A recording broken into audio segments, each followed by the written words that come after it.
podcast you cheer for. Sneakers, business, talk. It's the Soul Material Podcast. And we're back once again. It's the Soul Material Podcast, the podcast you cheer for. So it's T-Mark, the Street Shark. And the OGEO.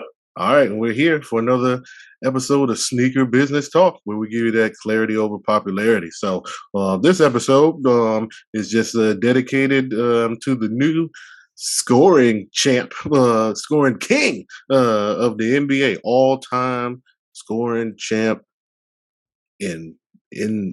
It's gonna keep going even farther than this now because he just broke the record, and that's none other than LeBron James. So we just wanted to show homage to King James on this monumental moment in time. No one ever thought that anybody was ever going to surpass the captain, Kareem Abdul-Jabbar. So we're just gonna give you some story time, let you know what, LeBron and the legacy and being witnesses, what that meant to us and some of our memorable moments. And of course, what heat we're on the feet, with the sneakers, and just love telling the stories, the Soul Material way, from the ground up. So, why don't you kick it off a little bit for us, OG, and because we both got plenty of stories to tell. Definitely. Well, again, Tony, people that don't know, before Shannon Sharp or anyone else, I've known you for over 20 years, and you have been a huge LeBron fan since day one. And for people who don't know, Tony's acumen with basketball, not just as a former player, but as a coach, trainer, mentor, all the way around. Usually when the Shark speaks about basketball, as Stephen A would say, book it. And with LeBron, I thought it was a little bit too much in the beginning, particularly with the Chosen One and the articles and everything. But that first game in Sacramento shut me up. If the high school didn't shut me up, if the combine didn't shut me up, that first game against Sacramento shut me up. And I remember exactly where I was and what I was doing that game in Sacramento, as the first Air Zoom generations were in a pyramid, if you will, on display at a Foot Locker. And it wasn't the actual colorway you're thinking of. It was that all white and I guess the crimson colorway. So I guess the rookie one, the very first one. Yep. And I was just shocked because that ended up being exclusive, this, that, and the third. But me being unknowing of what was going on, I'm thinking it was just a GR. And I remember seeing literally a mountain. They used to do the mountain with 10 shoes, 9 shoes.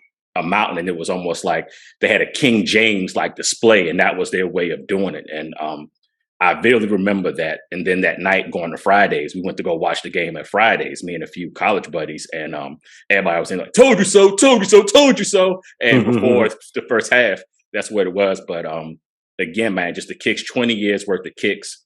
I have my favorites, Tony. Of course, everyone knows, being from the DC area, the Flight Positive One, the original silhouette, it's my favorite of all time. So when that LeBron 4 came out, with that kind of design and that kind of shape, but it almost was indestructible, in which they made like a Transformer or Voltron type of Flight Positive 1 almost. And that's what the LeBron 4 reminded me of. And oh my gosh, man, like the colorways, the shoe was just indestructible. It just was. On the court, off the court, you could change a tire, go to church. It was, to me, it was just the ultimate shoe, man. And going all the way down, man, even with the LeBron 15, when he gave homage to a lot of his Nikes that he loved as far as colorways and designs during his childhood or his teenage years, him doing the Moabs or the Dions, those are probably my top two. But it's been so much as far as the fit of the LeBron, the 3 and definitely the 14 just fit my foot to a T as well. But there's certain colorways that are special with what he wore on the court and certain moments, and it's just so much. But the LeBron 4 and the LeBron 15, man, are my favorites. Nice. Yeah, I mean, LeBron, he had a very he does a lot of versatility in his line because it was almost, he had the longevity for it to keep catering to the way that his game evolved too. So and he did a wonderful job of storytelling throughout the time. So I feel like the storytelling and the Nike arc is just like it's the realization of the what ifs, like what if Penny didn't get hurt and we got to see more of of Lil Penny, or even any other Nike athlete that just had potential or maybe picked up more potential with a different brand, someone like a KG, or where you walked you had a signature and then it kind of like, but it was like it might have been a story like you just told where the first one was actually overlooked a little bit, but you just never got to grow past like the second or third one. But LeBron, I mean, yeah, I was watching the St. Vincent St. Mary's, and I literally have the very first game that that aired on ESPN. I recorded the game on VHS. Like that's, and I was in college. So don't think, but how long ago is that? And he's, still going. And I recorded his first nationally televised game on VHS. And I just, the more research that I did on them and tried to find videos, because again, back then the internet, you just couldn't just watch highlight clips, and Bleacher Report feeds and stuff like that of all of the of what was going on in the high school scene. So you had to. So it was a big deal for him to be televised nationally. So just even looking what he was rocking then, you know what I mean, or he was, Kobe gifted him some Adidas, and he was wearing. How did this high school kid get, custom Reeboks with the LJ 23 on them? You know what I'm saying? Like what? So you rocking the AIs that are custom, and a couple other PEs that he had his initials on, especially with the like the because the St. Vincent St. Mary's was Adidas at the time, so he was rocking some T Max and just some other top tens.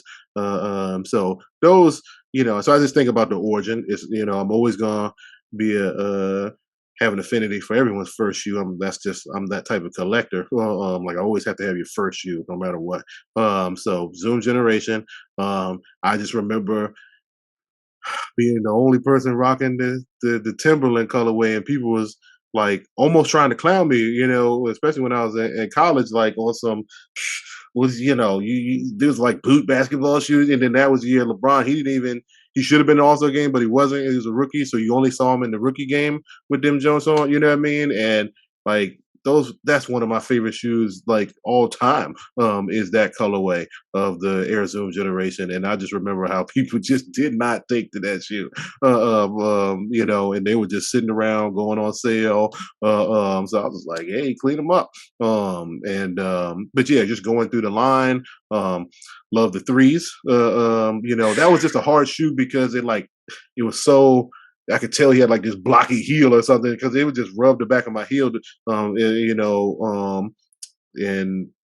it didn't break in well unless you balled in them. To be honest with you, but I had the All Star colorway, and that was like one of those. And again, rushing to the internet wasn't a full thing at that time, so to have the package, and then they had the Vince Carter, I forgot which number three, that had the shocks where it was like a pack, which you could buy them individually, but those were the two exclusive Nike exclusives that you had to order. That was shortly after that Jumpman package with the 12s that came with the sweatshirt and the hat. You know what I mean? It was like around that time that was going on. So if you don't know anything about that, then get your order acquisition game up because that was what a time to be alive, right? So so yeah, those the LeBron threes, and then I skip ahead to another underrated shoe, which was the sevens, which was his last year in Cleveland. But it was almost like people didn't like that shoe until he went to Miami, and then the South Beach stuff started going on. But that was really the designer Jason Petrie too. Like that was his when he picked up the line and it went in with the visible zoom air and everything like that. As much as I love those fours and the foam posits, that was like super battleground foam posit because I was just like that thing was bulky. I had the birthday ones with there with the shell. case or whatever, another special package. I remember traveling, fast forward, traveling to Cleveland. This is how much I'm a LeBron fan. I literally traveled to Cleveland I and remember. went to the very first game when he went back to Cleveland. Cleveland. They were playing the New York Knicks, and I rocked those shoes. And I remember walking around, and like so many people was just like, "Oh, you got the you know." I was just like, I'm expecting people to have, it's Cleveland. I'm expecting to see LeBron's all over the place or whatever. And so many people spotted me out, and I was like, for real, nobody's rocking these Jones. All right, bet I chose the right ones. But yeah. So, but they got bulkier over time, and then the sizing started getting a little weird, where you had to go half sizes here and there, and but with LeBron, the signature moments, right? So not just the signature line, but like that, he helped elevate the takedown model. You know what I'm saying? Where you have the soldier line, right? Now look at all these signature athletes having a takedown model. Okay, there was always takedowns that Nike did of the signatures, but notice how more signature athletes, no matter what your brand is, you now have a takedown with your name on And put a pin in that, Tony, because let's keep it real. When you think about takedowns, you think about the flight positive one, I think about solo flights. So you think about, oh my gosh, whack. And LeBron was really the one, even with outside of a few classic Jordans, the Jumpman line, Mike wasn't rocking them though. You can sway. Exactly. Mike wasn't rocking them. So you had to see the old Wizards, Michael, rocking some FBIs. But that wasn't the same.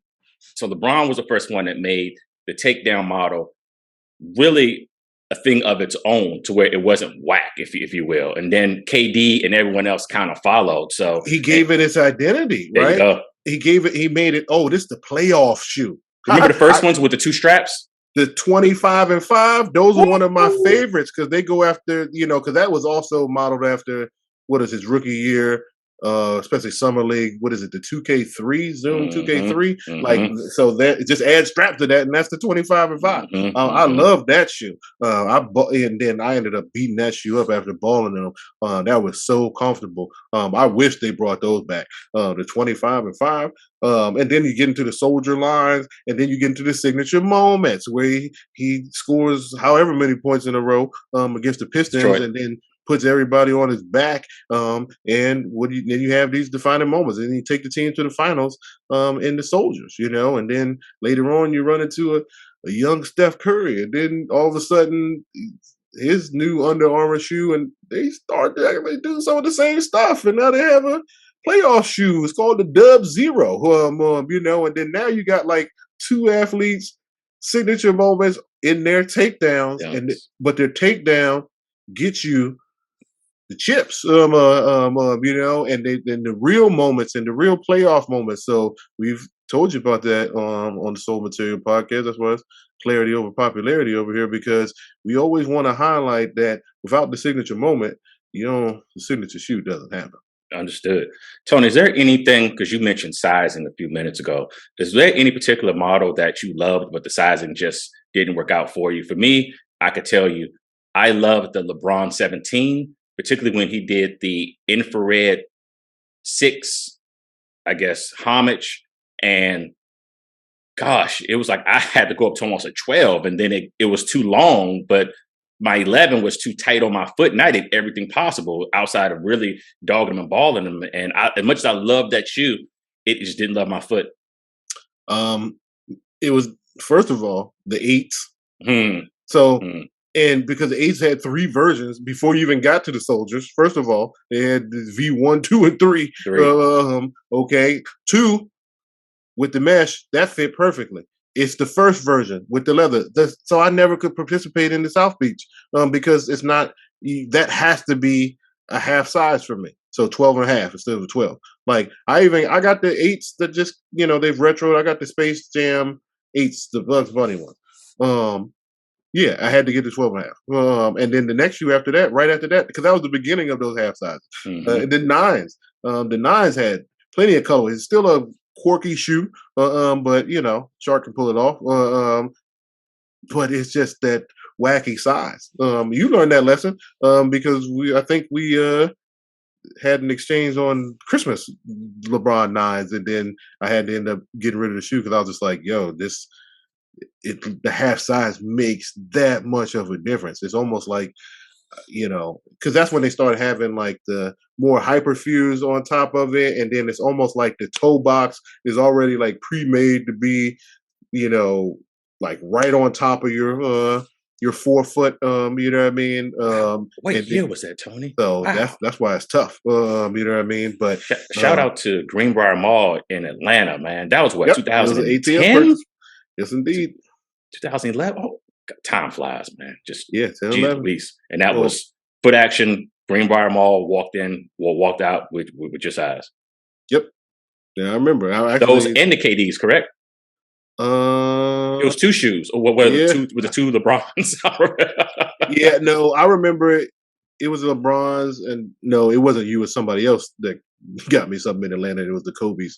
At that time, the All Star Kobe's. But no, it was the Christmas LeBron's. It was the Christmas LeBron's because they had There you go. the And green it was the laces. you know it was the Christmas KDs too. Those were the forwards because they were all gold. Yeah, yeah, yeah. It was the Okay. KD's because that was like that copper. Yep. It was a KD fours Yep. with the Yep. strap.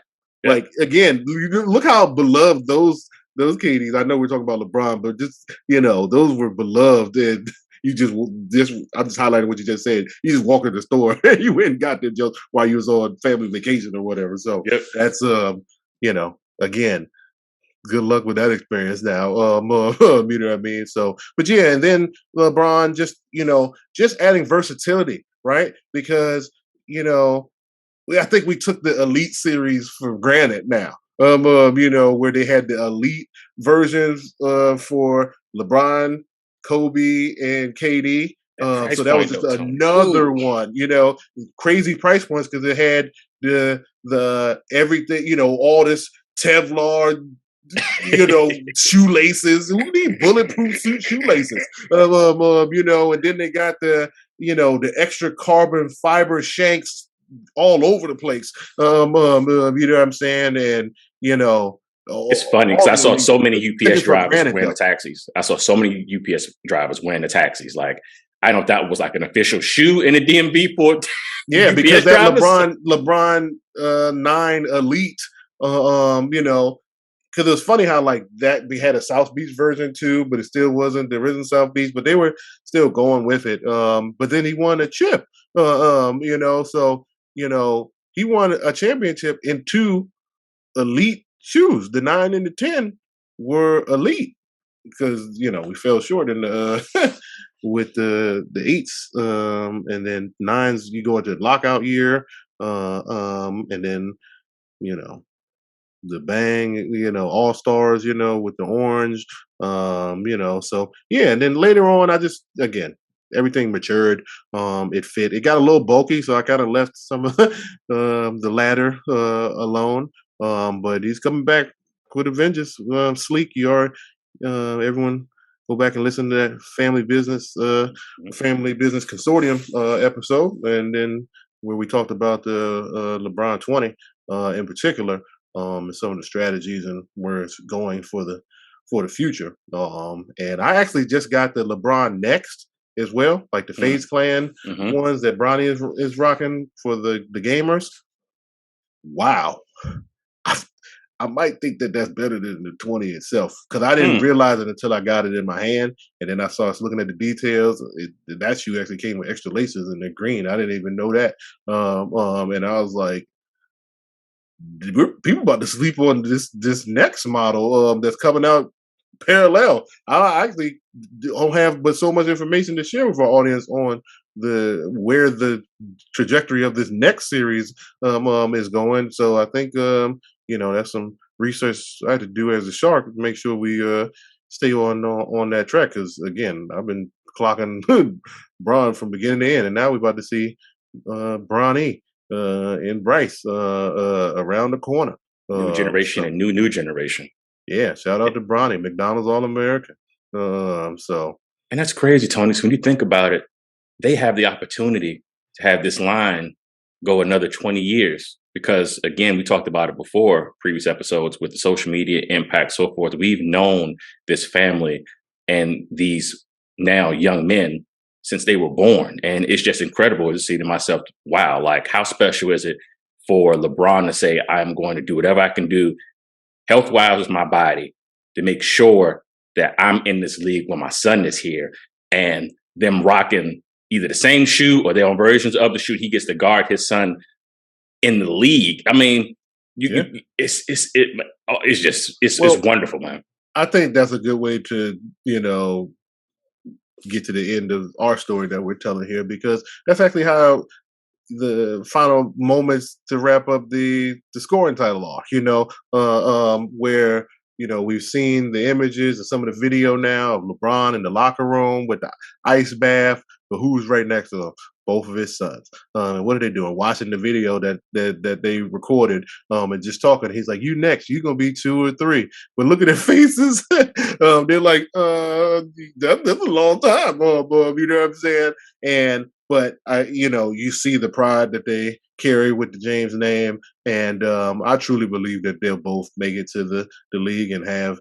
But I think they're going to have the careers that they want to have, There you go. meaning that they're going to do it on their terms, There you and they're go. going to come and go when how they want to come and go. So they may not have the kill switch to want to go all the way and sacrifice everything for a championship, but I could be wrong. You know what I mean? Because depending on the situation that they're in, um, you know, I see it can happen. But at the end of the day, someone like I just said, the LeBron next, the FaZe Clan, because Bronny already has a deal with FaZe Clan. He's one of their ascended, athletes that they have mixed into their mix, because you have Kyler Murray and a couple other athletes from different sports that are Juju Smith-Schuster that are representative throughout that mix. So he's already doing these crossovers into the youth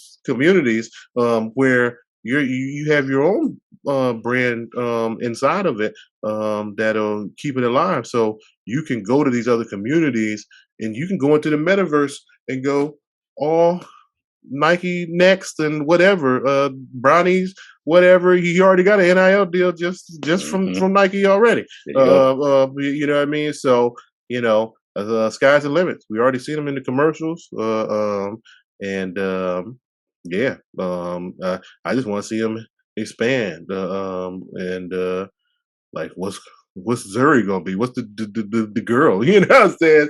Because she gonna have a growth spurt some point in time. We'll see if she gets into sports or anything like that. But you could take over the WNBA too if you wanted Definitely. to. Definitely. So just that full circle moment. He's 20 years in the game. LeBron, salute. You've climbed the top of the mountain, and now you're etching your name and face in Mount Rushmore. Understood.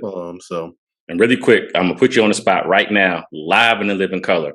You're on the island, one shoe, one colorway from the LeBron line that you are going to be stuck with for the rest of your life in on an island. What are you taking? Just one. Zoom generation. Give me I'm gonna beat the Timbos up, because that's the Hummer. The Hummer, they ain't going they rock solid. I'm good. Go ahead with my Zoom generations. You see, I didn't even hesitate. Boom. I'm taking the first, and you always say that you are a guy as far as being a collector, you are got to have the first shoe. I'm always a first colorway person. Jordan, I don't know why, but I've always been the first colorway that comes out. And mine is the LeBron too. Want something that's going to be sturdy, going to be around for a while. With or without the strap, loved how that strap, I used to rock one strap on the left foot and one without it on the right, just for the sake of it. Me is the first colorway, that black and crimson and white of the LeBron too. That's what I'm rolling with. All right, there we go. Can't go wrong. We sound like some OGs because we picked the 1 and 2s. But Originals. you had to be there. So hopefully we get some more. People slept on these retros on the 2s. So keep sleeping. I'm waiting for them, the prices to go down. We'll talk to you about that in the order acquisition episode later on. So again, just to wrap up, salute to the King James, new all-time scoring leader in the NBA. More buckets to come. All right. So for signing off for the Soul Material crew, it's T Mark the Street Shark. And OGEO, peace to you. All right. Till next time.